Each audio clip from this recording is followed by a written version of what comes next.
Sarah! I yelled to my wife, who was attempting to impose order on the garden tools. What fits in a shed, but makes way more noise than a lawn mower? Sarah poked her head into the garage. Dave, are you just going to stare at that box of ancient video games all day?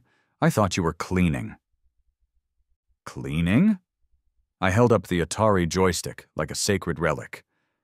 Sarah, this isn't junk. This is inspiration. This is market research. This, I declared, eyes gleaming, is the conceptual foundation of Shedcade.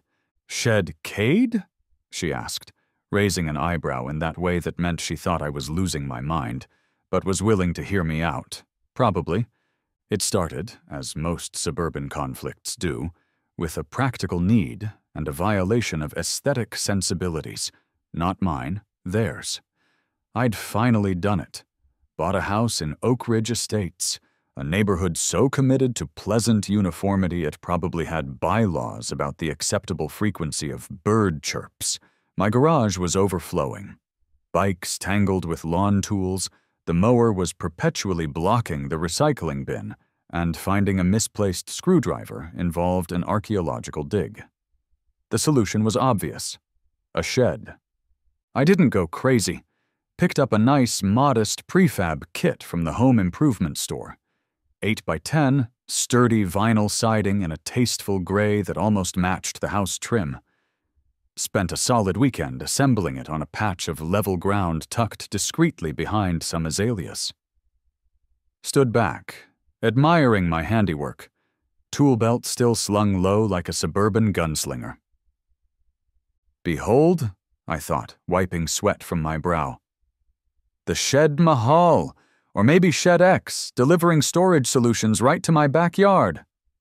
No more tripping over the rake in the dark. No more wrestling the mower out from behind the minivan. Organized bliss was finally within reach.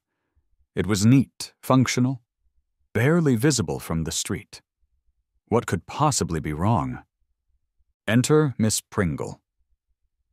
Mildred Pringle, chairperson of the Oak Ridge Estates Architectural Review Committee, ARC. A woman who moved with the silent, judgmental glide of a hawk spotting a non-regulation mailbox. She materialized at my property line the very next afternoon, clipboard in hand, flanked by another HOA board member whose expression suggested chronic indigestion. Miss Pringle circled the Shed X like it was an alien landing craft. Her nostrils flared slightly. She didn't need a tape measure. Her eyes seemed to possess built-in laser levels calibrated for maximum fault-finding. Mr. Henderson, she began, addressing me by my last name, which always felt vaguely accusatory coming from her. This structure. She waved vaguely at the shed. It wasn't submitted to the ARC for prior written approval, was it? Well, I thought since it was under a certain size. I stammered, already sensing defeat. Irrelevant, she snapped. All detached accessory structures require ARC review. And, she squinted, it appears to be constructed of vinyl siding? She said vinyl like it was a particularly nasty swear word. Bylaw 18. Subsection C, paragraph 4 clearly states accessory structures must utilize natural materials harmonious with the primary dwelling brick, wood composite, stucco. Vinyl is explicitly listed as non-compliant. She consulted her clipboard ominously. Furthermore, the setback from the rear property line seems questionable, at least 6 inches shy of the required 5 feet by my estimation. My heart sank. Prior approval? Natural materials? Setbacks? I just wanted to store my damned lawnmower. The ARC meeting was held inexplicably in Miss Pringle's living room, a space so beige it seemed to absorb sound and joy. Framed Thomas Kincaid prints hung on the walls. Potpourri lurked in bowls. Me sitting on a floral sofa that probably had plastic slipcovers underneath, facing Miss Pringle and 2 other ARC members who nodded along to her every word like beige-clad bobbleheads. I tried reasoning. Look, it's a standard shed kit. Lots of people have them. It's tucked away. You can barely see it. Removing it seems wasteful. Miss Pringle cut me off with a dismissive wave. Mr. Henderson, standard is not our standard. We uphold Oak Ridge Estates standards, visual harmony, aesthetic integrity, protecting property values from the slippery slope of vinyl. She shuddered delicately. Allowing this would set a dangerous precedent. So what am I supposed to do? I asked, exasperated. Reside it in artisanal hand-hewn timber blessed by monks? It's a shed. Approved materials, she recited, ignoring my sarcasm, include brick, wood composite siding painted to match the primary dwelling's approved trim color, taupe tranquility, or whispering wheat, in your case, or stucco, and it must be relocated to comply fully with the 5-foot setback requirement. As it stands, she delivered the killing blow, the structure is non-compliant. It must be removed or brought into full compliance within 60 days. Next agenda item, the miller's unapproved mailbox flag. I walked out of that beige vortex of despair, fuming. Removal was expensive and left me back at square one with garage clutter. Residing and moving a prefab shed 6 inches sounded like a nightmare logistical puzzle designed by Kafka. I stared at my perfectly functional, perfectly reasonable, now illegal shed. 60 days. Fine, Mildred, I thought, kicking a stray pine cone. You hate the outside? Maybe the inside is where the real party's at. The genesis of the shedcade happened, ironically, while I was clearing out the garage, the very task the shed was supposed to prevent. Grumbling, shifting boxes, I stumbled upon a dusty container labeled Old Junk Dave. Inside, my beloved Atari 2600, paddle controllers tangled like fossilized spaghetti, a stack of cartridges, Space Invaders, Pitfall, Adventure, and underneath, some faded posters. Star Wars, Tron, Blade Runner. A wave of pure, unfiltered nostalgia washed over me.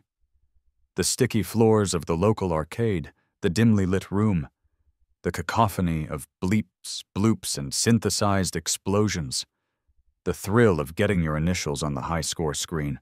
I looked at the Atari, then out the window at the forbidden shed, standing there defiantly beige adjacent. An idea sparked, wild and utterly impractical. The HOA hated the shed's existence, its materials, its location, but they hadn't said anything about its use.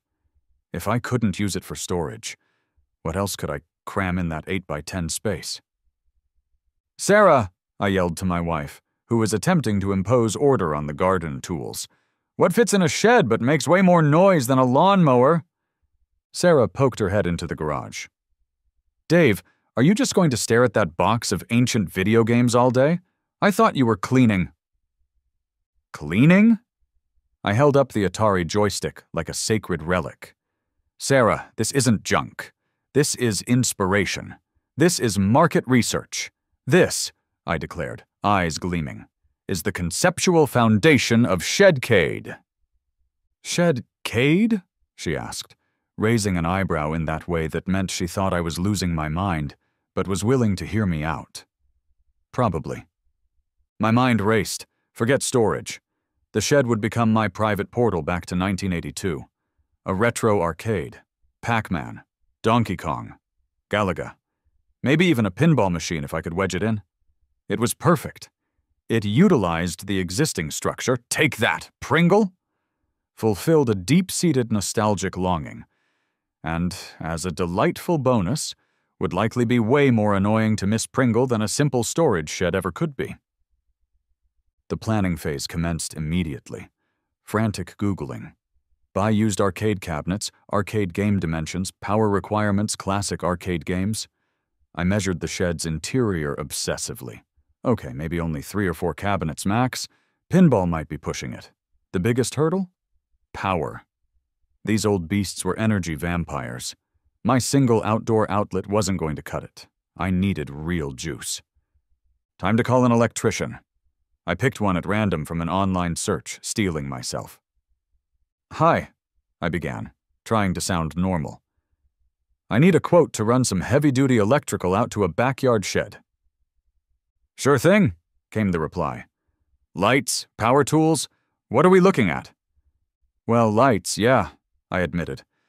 "But mainly dedicated circuits. Thinking maybe 420-amp circuits. Might need a sub-panel out there." There was a pause on the other end. "And, 420-amp circuits? To a shed? What in tarnation are you planning on running out there, buddy? A secret government listening post?" Not quite," I chuckled nervously. "More like several vintage electronic amusement devices. High-end stuff. For the era, anyway. Think late 70s, early 80s coin-op technology." Another pause, longer this time. Then a low chuckle. You mean like Pac-Man? Donkey Kong?" "Exactly," I said, relieved he got it.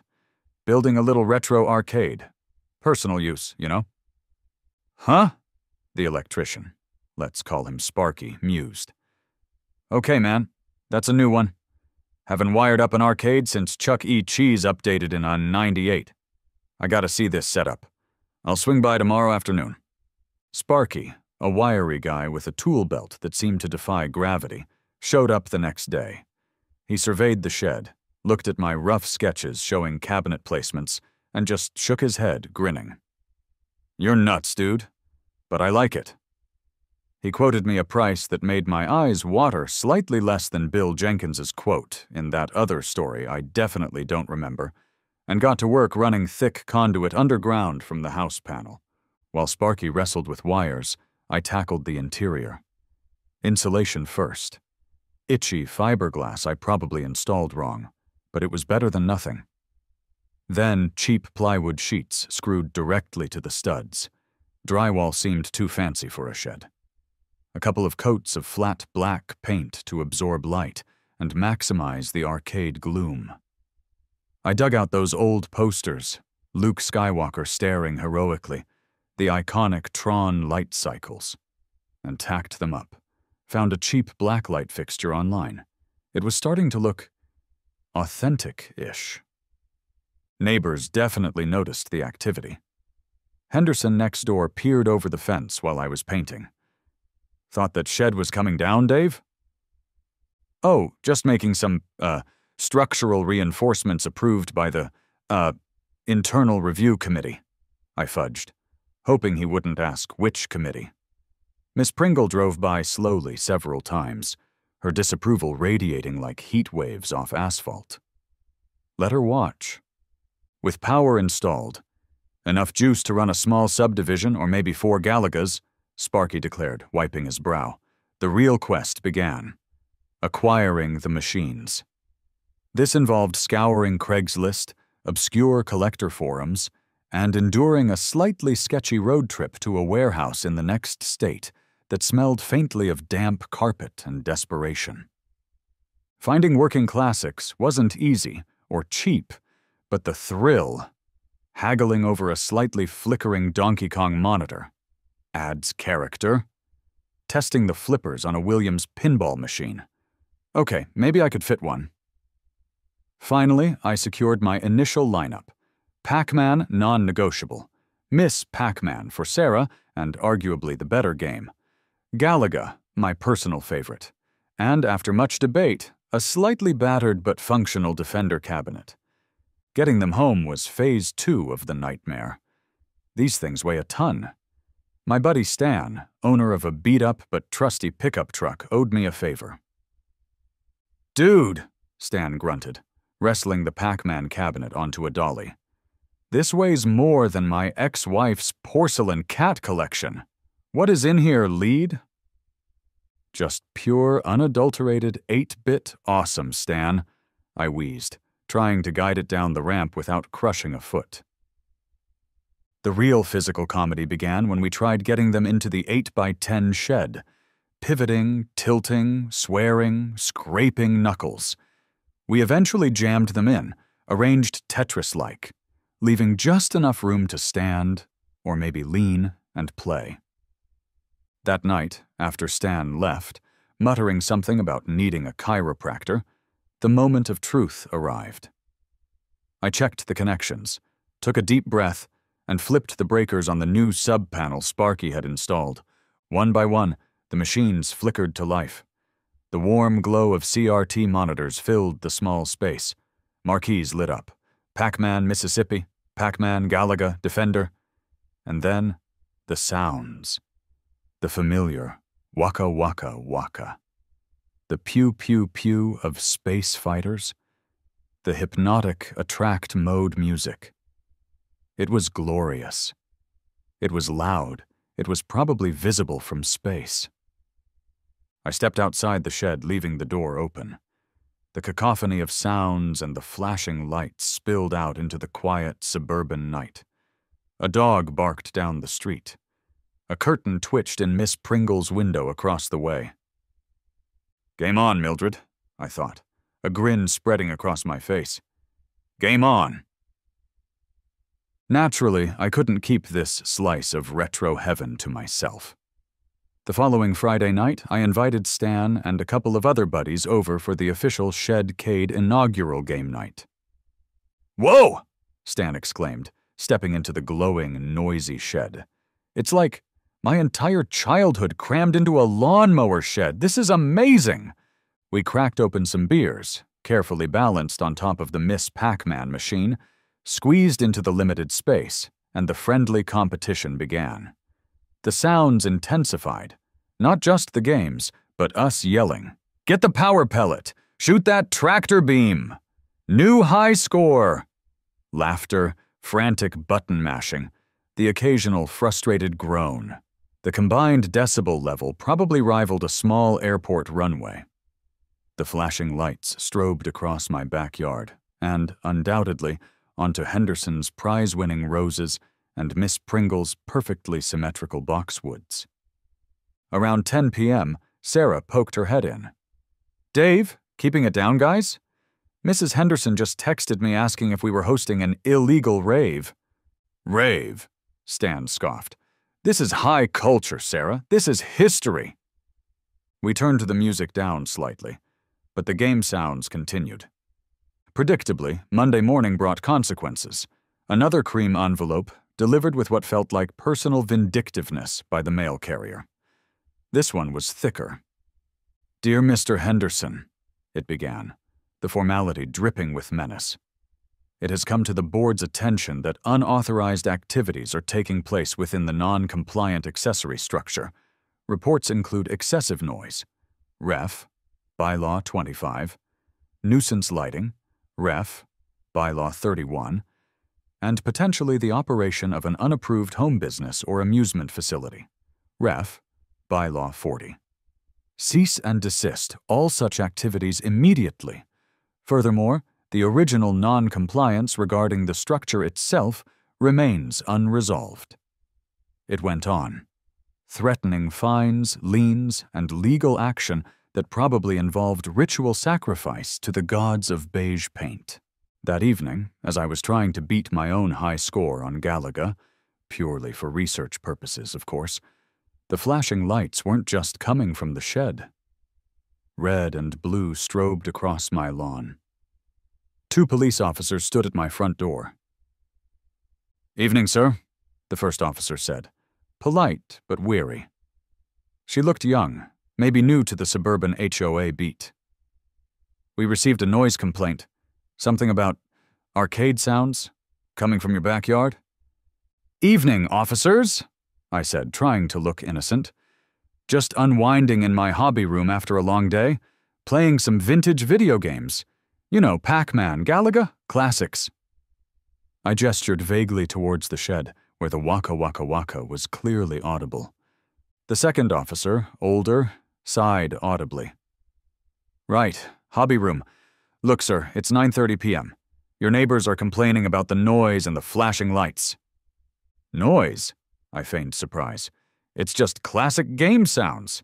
Not that loud, surely. And the lights, well, adds to the vintage ambiance. Maybe, the first officer conceded.